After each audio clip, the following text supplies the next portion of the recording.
the recent terrorist attack in Orlando the other week. It's real fresh right now. As I was watching a video just yesterday of one of the survivors, you may have seen it, one of the survivors of the shooting, which was a young black girl, probably college-age girl. I don't know how many of you saw that video, and she was explaining about what happened to her, and she was in the bathroom, and how many of you saw that?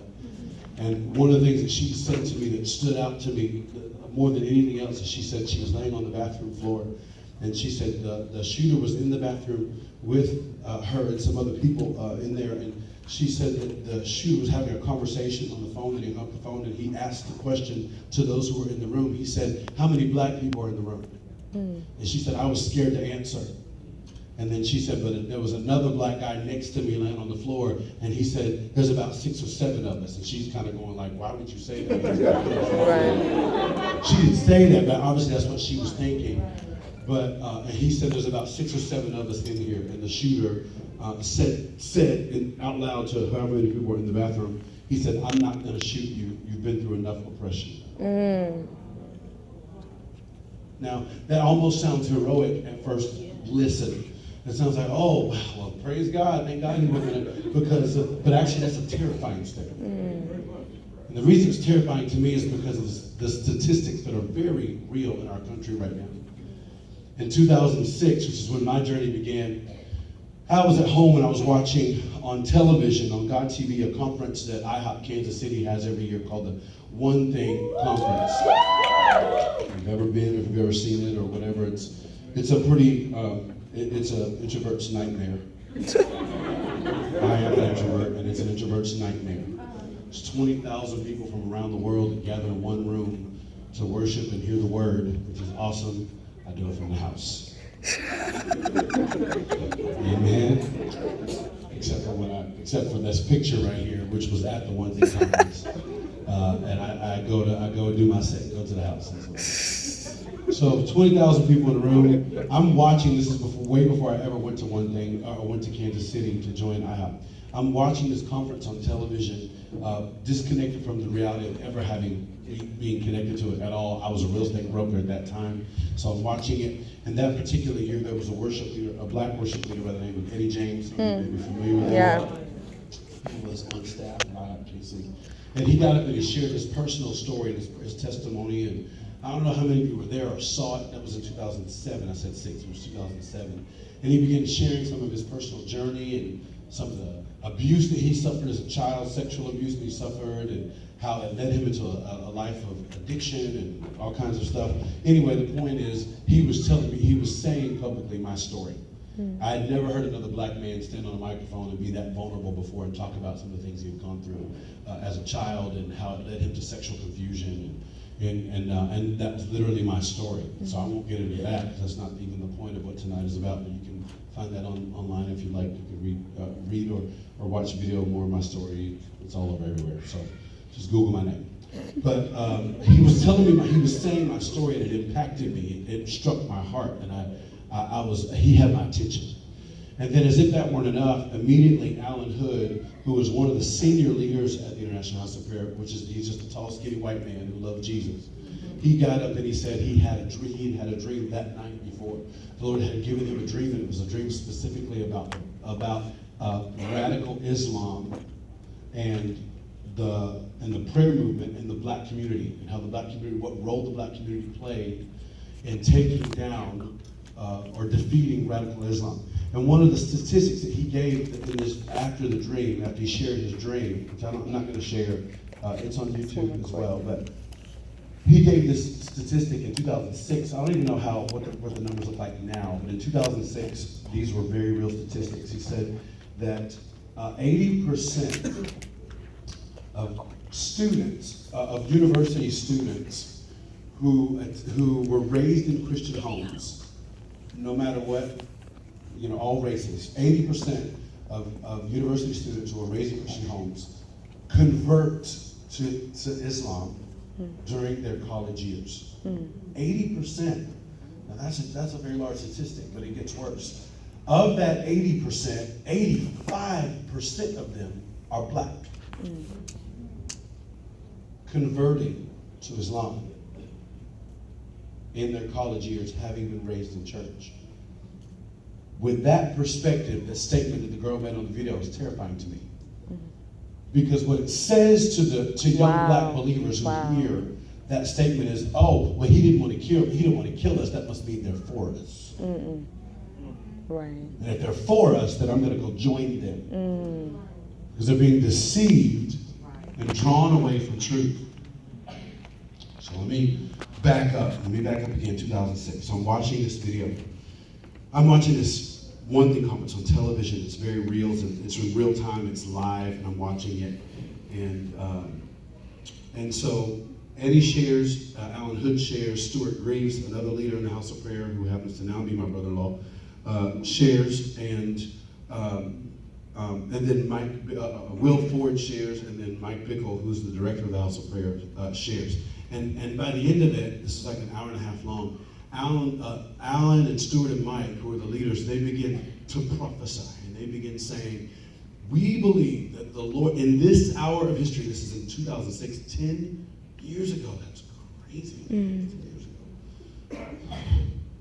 But anyway, he said, we believe that in this hour of history, the Lord is raising up black believers all over the nations of the earth, black believers and those of African descent, who will be like young Davids on the backside of the mountain, playing their instrument in secret to the Lord, with the word of the Lord in their mouths, with the song of the Lord in their bellies. And we believe the Lord's raising them up, and they're going to prophesy. And as they prophesy and sing the word of the Lord, as they prophesy and they carry the word of the Lord on their lips like Isaiah, that we believe that strongholds are going to be broken, and Islam is going to come crashing down. Now, as they're sharing this with me, and they might as well have been. But as I'm watching this on television, a room full of 20,000 young adults who were mostly not black hearing this, as I'm watching this on television, I'm telling you, I'm getting wrecked. I'm getting just wrecked by this word, because Mike said, we believe the Lord is going to take those who have suffered sexual abuse and those who have been products of injustices and products of the system and come out of the ghetto, and the ones that should be nobody. The Lord's going to raise them up. He's going to make them a voice. He's raising up Davids. He's raising up Daniels. Yes. He's raising up Jeremiahs. Yes. He is raising them up in the black community for such a time as this.